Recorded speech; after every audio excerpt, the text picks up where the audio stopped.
Se você caiu aqui nesse vídeo é porque você tem dúvidas sobre o que é essa tal de reatância, indutância, impedância. Eu vou tentar aqui nesse vídeo explicar de uma forma bem fácil para você de uma vez por todas entender o que é isso, ok? Para a gente começar a entender, vamos primeiramente aqui visualizar um condutor. Todo condutor ele é composto de um material que é um bom condutor, como por exemplo a prata, o cobre, o alumínio e assim por diante. Todos esses condutores eles são compostos de átomos. Esses átomos eles possuem elétrons que são eles que vão conduzir a corrente elétrica. Já vi muita gente fazendo alusão aí, querendo igualar aí a corrente elétrica como se fosse uma mangueira com água que vai percorrendo. E não é assim não, afinal de contas o condutor, o cobre, ele é um material sólido, os átomos não vão se mexer, o cobre não vai sair do lugar.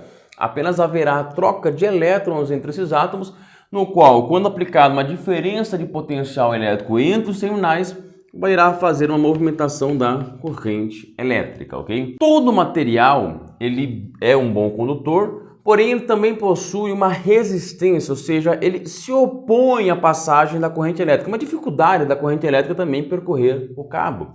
Essa resistência que é representada pela letra R, e ela é medida em ohms, que vocês estão cansados de saber já, né, que é essa unidade aqui, né, representada por essa letra grega. Sempre que você vê isso aqui, você já sabe que é ohms. Essa resistência, ou seja, essa dificuldade dos elétrons conseguirem passar pelo cabo. Alguns materiais têm menos resistência, alguns têm mais. Quando essa corrente elétrica passa, os elétrons começam a sofrer esse atrito com essa resistência do material. E esse atrito vai gerar justamente o chamado efeito Joule. Esse efeito Joule, ele irá fazer com que a corrente elétrica passando pelo cabo e esse atrito gere uma dissipação de calor, ou seja, conversão da energia elétrica para energia térmica. É exatamente isso que acontece lá, por exemplo, dentro da resistência do seu chuveiro. Quando ela é percorrida aqui por uma corrente elétrica, né, no caso alternada, ela vai ficar indo e voltando, aqui uma dissipação de calor, ok? Lembrando que é o movimento dos elétrons tendo atrito ali com o material que faz isso. Quanto maior a corrente, maior será esse atrito, maior será a dissipação de calor.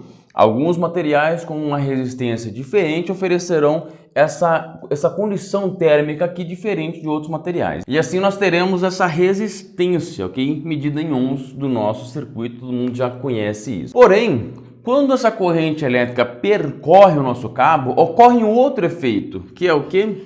É a geração, né, do campo eletromagnético. Toda vez que o elétron se movimenta, ele gera em volta dele um campo magnético, algo que inclusive até hoje a ciência nunca conseguiu replicar, é algo único que ocorre na natureza. Esse movimento dos elétrons, com esse campo eletromagnético gerado em volta do indutor, é a chamada indução, que ela irá gerar a chamada força eletromotriz, ou seja, esse campo eletromagnético ele será capaz de movimentar também outros elétrons. Se eu tivesse, por exemplo, aqui um outro circuito do lado e o meu cabo estivesse desenergizado, ou seja, os elétrons estariam aqui parados, esse campo magnético conseguiria fazer com que os elétrons se movimentassem. Exatamente esse efeito que ocorre dentro lá dos nossos transformadores, ok? Temos uma bobina aqui, ela é percorrida aqui por uma corrente elétrica e ela irá interferir na outra bobina aqui do outro lado, onde não há contato e na verdade há apenas um campo eletromagnético fazendo com que os elétrons desse lado se movimentem. Isso é a chamada indução eletromagnética. Só que essa indução, ou seja, essa força eletromotriz que esse campo magnético gera,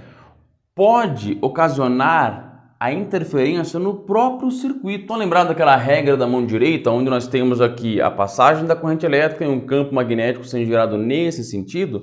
Esse campo magnético ele sempre irá induzir os elétrons a se movimentarem, contrário à passagem da corrente elétrica. Ou seja, se eu tenho uma corrente elétrica indo para lá e um campo magnético sendo gerado assim, esse campo magnético irá fazer com que os meus elétrons se movimentem para lá. Isso irá causar o chamado efeito de resistência, né? Ou seja, uma reação a essa passagem da corrente elétrica. Esse efeito é justamente chamado de reatância. E no caso, existe a reatância capacitiva, mas aqui a gente está vendo a reatância indutiva, ou seja, uma resistência que é causada por causa dessa indução eletromagnética. Essa reatância, ela é representada pela letra X e ela também é medida em ohms. Ou seja, Todo cabo ele possui uma resistência própria, que é a resistência do material, e ele possui agora uma reatância, que também é medida em ohms. E essas duas resistências elas podem ser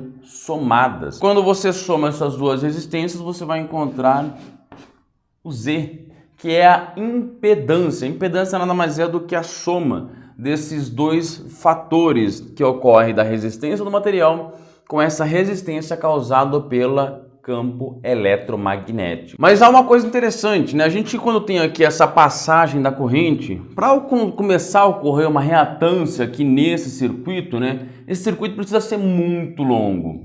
Exemplo como ocorre nas linhas de transmissão. A gente tem lá a chamada tensão induzida nas redes justamente por causa desse campo eletromagnético. Porém, quando a gente pega, por exemplo, um condutor e a gente faz isso daqui, ó, cria espiras nele, o que ocorre? Um campo eletromagnético entre as espiras. Esse campo eletromagnético ele sempre será somado, se a gente pode fazer um cálculo no qual a gente vai multiplicar por N, que é um número de espiras. A gente vai encontrar aqui uma coisa chamada de indutância, que é justamente aqui essa indução somada aqui, por exemplo, num circuito dessa forma, ok? Nós teremos aqui então um indutor, ele possui uma indutância, ou seja, é uma capacidade que ele tem ali do campo eletromagnético gerar essa força eletromotriz, que pode ser utilizado para várias funções, como por exemplo, dentro de uma válvula solenoide, você terá um campo eletromagnético que irá movimentar um eixo. Você tem dentro de um transformador, um campo eletromagnético que irá gerar uma tensão induzida na outra bobina.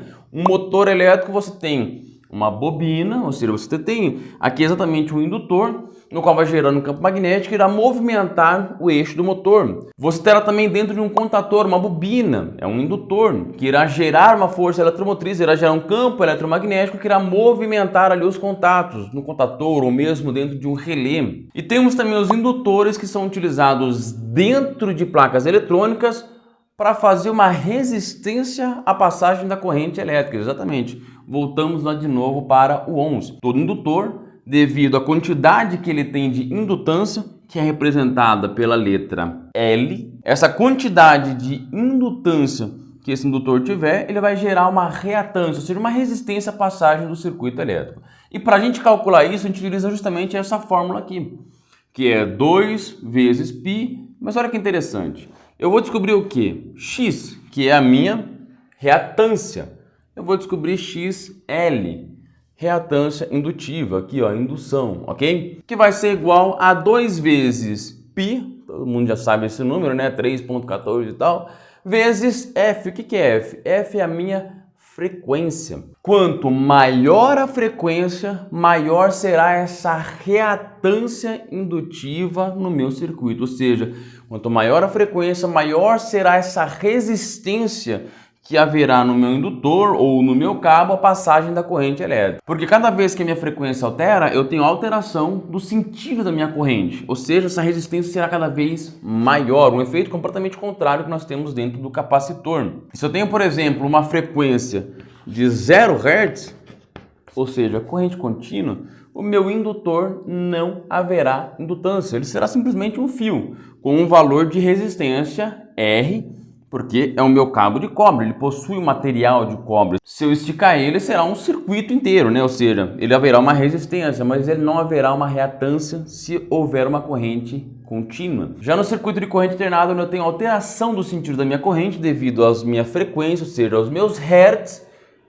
quanto maior essa frequência, maior será essa reatância. Por isso você utiliza aqui o F de frequência no cálculo vezes L, que é justamente o tamanho dessa impedância, que na fórmula a gente precisa calcular o número de voltas aqui no meu indutor. Por isso que um cabo reto em um circuito muito curto, você não terá uma indutância direta nesse circuito. E dessa forma aqui eu consigo descobrir o XL, né, que é a minha reatância indutiva no circuito, utilizando essa fórmula com os valores da indutância. Para você ficar mais fácil de você descobrir o valor da indutância em uma bobina, existem equipamentos no qual você coloca os terminais aqui e ele já te dá o valor exato da sua indutância, que é medida em Henry, ok? Nós temos a unidade de medida, é igual você tem a farad para poder medir a capacitância, que é uma unidade de medida muito grande, por isso que utiliza-se microfarads, milifarads, nós temos aqui o Henry, que é uma unidade de medida para medir essa indutância, que também ela consegue ter uma armazenação de energia aqui nesse indutor, mas isso fica assunto para um outro vídeo que acaba ficando mais complexo, ok?